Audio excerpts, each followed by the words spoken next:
الحمد لله الحمد لله نحمده ونستعينه ونستغفره ونؤمن به ونتوكل عليه ونعوذ بالله من شرور أنفسنا ومن سيئات أعمالنا من يهده الله فلا مضل له ومن يضلله فلا هادي له ونشهد أن لا إله إلا الله وحده لا شريك له ونشهد أن سيدنا ومولانا محمدا عبده ورسوله أما بعد فأعوذ بالله من الشيطان الرجيم بسم الله الرحمن الرحيم قد أفلح المؤمنون الذين هم في صلاتهم خاشعون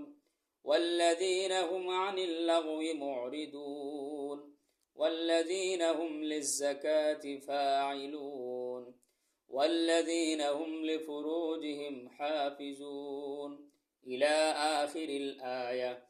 وقال رسول الله صلى الله عليه وسلم من يزمن لي ما بين لحييه وما بين رجليه أزمن له الجنة أو كما قال عليه الصلاة والسلام. بارك الله لنا ولكم في القرآن العظيم ونفعنا وإياكم بالآيات والذكر الحكيم. أستغفر الله لي ولكم ولسائر المسلمين فاستغفروه إنه هو الغفور الرحيم. আলহামদুলিল্লাহ। সম্মানিত হাজিরানে কেরাম, মুরব্বিয়ানে আওয়াম, উলামায়ে কেরাম, তুলাবায়ে ইজাম, সর্বস্তরের মুসলমান ভাইরা, আল্লাহ সুবহানাহু ওয়া তাআলার দরবারে লক্ষ কোটি শুকর ও সুজুদ যে মহান রব্বুল আলামিন মহিয়ান গরিয়ান আল্লাহ সুবহানাহু ওয়া তাআলা মায়া করে মহব্বত করে নিজ কুদরতে আমাদেরকে সর্বোপরি নিয়ামত মুসলমান হওয়ার তৌফিক দান করছেন এবং তারই পাশাপাশি সৈয়দুস সাকালাইন ইমামুল মুরসালিন সরকারে দু জাহা হযরত মুহাম্মদ মুস্তাফা সাল্লাল্লাহু আলাইহি ওয়াসাল্লামের উম্মত হিসেবে মনোনীত করছেন। প্যারে হাজিরিন, আমি আপনাদের সামনে সূরাতুল মুমিনিনের কয়েকখানা আয়াতে কারিমা তেলাওয়াত করছি। রাসূল পাক সাল্লাল্লাহু আলাইহি ওয়াসাল্লামের অসংখ্য গণিত হাদিসে ভান্ডার থেকে একখানা হাদিসে পাঠ তেলাওয়াত করছি। আয়াতের আলোকে এবং হাদিসের আলোকে আল্লাহ পাক রব্বুল আলামিন যেন সহিহ কথা বলার তৌফিক দান করেন। ওমা তাওফীক ইল্লা বিল্লাহ আলাইহি তাওয়াক্কালতু ওয়া ইলাইহি উনীব। মহান আল্লাহ পাক রব্বুল আলামিন আয়াতের শুরুতেই বলেন কদ আফলাহাল মুমিনুন। আল্লাহ এখানে মাজি শব্দ ব্যবহার করেছেন, কদ আফলাহা, নিশ্চয়ই নিশ্চয়ই। কদ তাকিদ দিয়ে আল্লাহ পাক রব্বুল আলামিন বলেছেন মুমিনুন, মুমিনরাই সফল কাম, মুমিনরাই সাকসেস, মুমিনরাই ফালা, মুমিনরাই উত্তীর্ণ।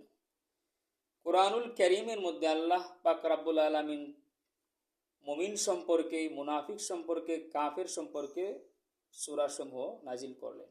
তার মধ্যে আল্লাহ পাক রব্বুল আলামিন বলেন মুমিনরাই ফালা। কেন? মুমিনের মধ্যে কয়েকটি গুণ এবং সিফাত রয়েছে যার কারণে মুমিন জান্নাতুল ফেরদাউসের ওয়ারিসান হবে। এরই মধ্যে আল্লাহ পাক রব্বুল আলামিন দ্বিতীয় আয়াতের মধ্যে বলেন আল্লাযীনা হুম ফি সলাতিহিম খাশিউন, যিনি আপন নামাজের মধ্যে বিনয়ী, খুশু এবং খুজুর সহিত নামাজ আদায় করে। আজকে আমরা মুসলমান নামাজ পড়ি কিন্তু খুশু এবং খুজুর সহিত নামাজ আদায় করি না। খুশু এক জিনিস, খুজু আরেক জিনিস। খুশু এবং খুজু আল্লাহর দিকে মন লাগাইয়া পড়া এবং অঙ্গ প্রত্যঙ্গ স্থিরভাবে রাখা। আল্লাহর দিকে মন লাগাইয়া পড়াকে বলা হয় খুশু, আর অঙ্গ প্রত্যঙ্গ দৃঢ়ভাবে শান্তশিষ্টভাবে রাখিয়া কেবলামুখী করিয়া সালাত আদায় করাকে বলা হয় খুজু। এই দিক দিয়া আল্লাহ সুবহানাহু ওয়া তাআলা বলেন ওই মুমিনরাই সাকসেসফুল, ওই মুমিনরাই পালা যাদের মধ্যে খুশু এবং খুজু আলার নামাজ রয়েছে। আল্লাযীনা হুম ফি সলাতিহিম খাশিউন ওয়াল্লাযীনা হুম আনিল লাগwi মু'রিদুন, এবং আরেকটা গুণ আল্লাহ পাক রব্বুল আলামিন তুলে ধরলেন মুমিন বান্দার, যে ওই মুমিন বান্দা হলো সাকসেসফুল যিনি অনেরতুক, অহেতুক, অহেজুক কথাবার্তা থেকে নিজের জবানকে হেফাজত করে, নিজের জিহ্বাকে কন্ট্রোল করে। রাসূল করিম সাল্লাল্লাহু আলাইহি ওয়াসাল্লাম হাদিসের মধ্যে বলছেন, মাইয়াজমানু লি মা বাইনা লিহইয়াইহি ওয়া মা বাইনা রিজলাইহি আজমানু লাহুল জান্নাহ। আল্লাহ রাসূল সুবহানাহু ওয়া তাআলা উনি বলেন যে, হে আমার উম্মতেরা, যে ব্যক্তি দুটি জিনিসের জিম্মাদার হবে, এক হলো তার জবানের হেফাজত করবে, দ্বিতীয় নম্বর হলো তার লজ্জাস্থানের হেফাজত করবে।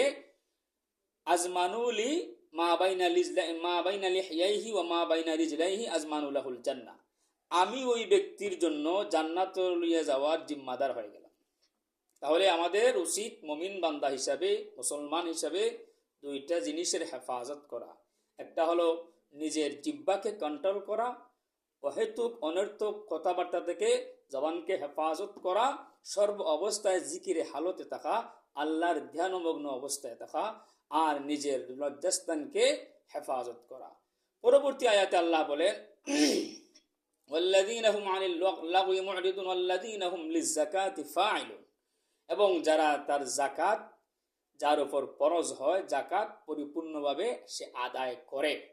আল্লাহ পাক রব্বুল আলামিন যাদেরকে ধনাঢ্য করেছেন, মালদার, নেশাবদার মালিক, অধিকারী হিসাবে তাকে সাব্যস্ত করেছেন, যাদের উপর জাকাতের মাল যাদের উপর ফরজ করে নির্ধারণ করা হয়েছে, আল্লাহ সুবহানাহু ওয়া বলেন, হে মুমিন বান্দারা, তোমাদের উপর যেহেতু জাকাত ফরজ হয়েছে, তোমরা জাকাত আদায় করো, নতুবা তোমাদের জন্য শাস্তি নির্ধারিত রেখে দেওয়া হয়েছে। পরবর্তীতে আল্লাহ পাক রব্বুল আলামিন বলেন, ওয়াল্লাযীনা হুম লিফুরুজিহিম হাফিজুন, এবং যিনি তার লজ্জাস্থান এবং তার চরিত্রকে হেফাজত করবে, ইল্লা আলা আজওয়াজিহিম আও মা মালাকাত আইমানুহুম ফাইন্নাহুম গায়রু মালুমিন ফামান ইবতাগা ওয়ারাআ যালিকা ফাউলাইকা হুমুল আদুন ওয়াল্লাযীনা হুম লিআমানাতিহিম ওয়া আহদিহিম রাউন, এবং যারা আমানতের হেফাজত করবে, আমানত রক্ষা করবে, আমানত ঠিক রাখবে, ওয়াল্লাযীনা হুম লিআমানাতিহিম রাউন ওয়াল্লাযীনা হুম আলা সালাওয়াতিহিম ইউহাফিজুন, যে ব্যক্তি নামাজকে হেফাজত করবে, অর্থাৎ 5 ওয়াক্ত নামাজ মুমিন বান্দার জন্য আল্লাহ পাক রব্বুল আলামিন নির্ধারণ করে রেখে দিয়েছেন, ফরজ করেছেন। 5 ওয়াক্ত নামাজ প্রত্যেকটা মুমিন বান্দা বান্দির জন্য ফরজ করে দিয়েছেন। যে ব্যক্তি নামাজের যত্নবান হবে, নামাজের হেফাজত করবে, উলাইকা হুমুল ওয়ারিসুন, আল্লাহ পাক রব্বুল আলামিন সূরাতুল মুমিনুনের মধ্যে বলে, ইহারাই হলো ওয়ারিস, উত্তরাধিকারী। কিসের? আল্লাযীনা হুম উলাইকা হুমুল ওয়ারিসুন আল্লাযীনা ইয়ারিসুনাল ফিরদাউসা হুম ফিহা খালিদুন, এই সমস্ত মুমিন বান্দা বান্দির জন্য আমি জান্নাতুল ফিরদাউস নির্ধারণ করে রেখে দিয়েছি। সুবহানাল্লাহ। এজন্য আমাদের প্রত্যেকটা মানুষের উচিত, আমাদেরকে আল্লাহ পাক রব্বুল আলামিন সর্বোপরি মুসলমান এবং মুমিন বান্দা হিসাবে এই পৃথিবীতে প্রেরণ করেছেন, তারই পাশাপাশি আখেরি নবী সাল্লাল্লাহু আলাইহি ওয়াসাল্লামের উম্মত হিসাবে প্রেরণ করেছেন। এজন্য আমাদের প্রত্যেকটা মুমিন বান্দার উচিত হবে তার জবানকে কন্ট্রোল করা, লজ্জাস্থানকে হেফাজত করা, খুশু এবং খুদুর সহিত নামাজ আদায় করা, জাকাত হলে জাকাত আদায় করা, এবং অনর্থক অহেতুক অহেজু কথাবার্তা থেকে তার জবানকে হেফাজত করা, আমানতের হেফাজত করা, নামাজকে সঠিকভাবে আদায় করা।